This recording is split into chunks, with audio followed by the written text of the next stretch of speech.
સમાચારની શરૂઆત કરીએ તો અમેરિકામાં નોકરી મેળવવાનું ખ્વાબ અધૂરું રહેશે।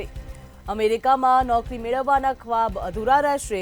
રાષ્ટ્રપતિ ડોનાલ્ડ ટ્રમ્પે ભારતીયોને મોટો ઝટકો આપ્યો છે।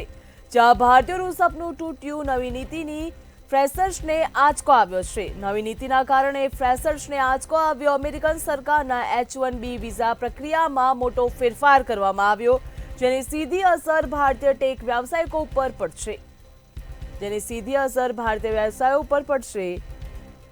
જ્યાં અત્યાર સુધી જે વિઝા મળતા હતા તે લોટરી સિસ્ટમ દ્વારા ફાળવવામાં આવતા હતા, તો હવે વેતન આધારિત પસંદગી પ્રક્રિયામાં બદલવાની યોજના બનાવવામાં આવી રહી છે।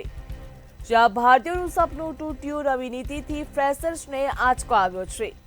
અમેરિકામાં જોબ મેળવવાનું સપનું અઘરું બન્યું। અમેરિકન સરકારના H-1B વિઝા પ્રક્રિયામાં મોટો ફેરફાર કરવામાં આવ્યો, જેની સીધી અસર ભારતીય ટેક વ્યવસાયિકો પર પડશે।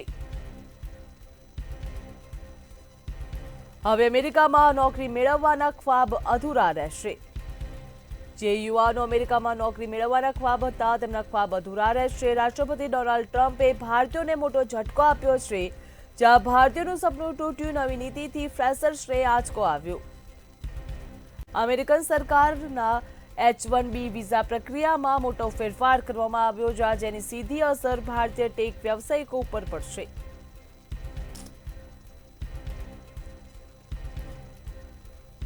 તો અત્યાર સુધી જે વિઝા મળતા હતા તે લોટરી સિસ્ટમ દ્વારા ફાળવવામાં આવતા હતા, હવે વેતન આધારિત પસંદગી પ્રક્રિયા હાથ ધરવામાં આવશે। વેતન આધારિત પસંદગી પ્રક્રિયા હાથ ધરવામાં આવશે।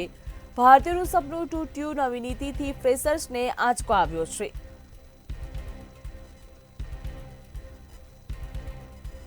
અમેરિકન સરકારને H-1B વિઝાની પ્રક્રિયા અઘરી બની, જેની સીધી અસર ભારતીય ટેક વ્યવસાયિકો પર પડશે।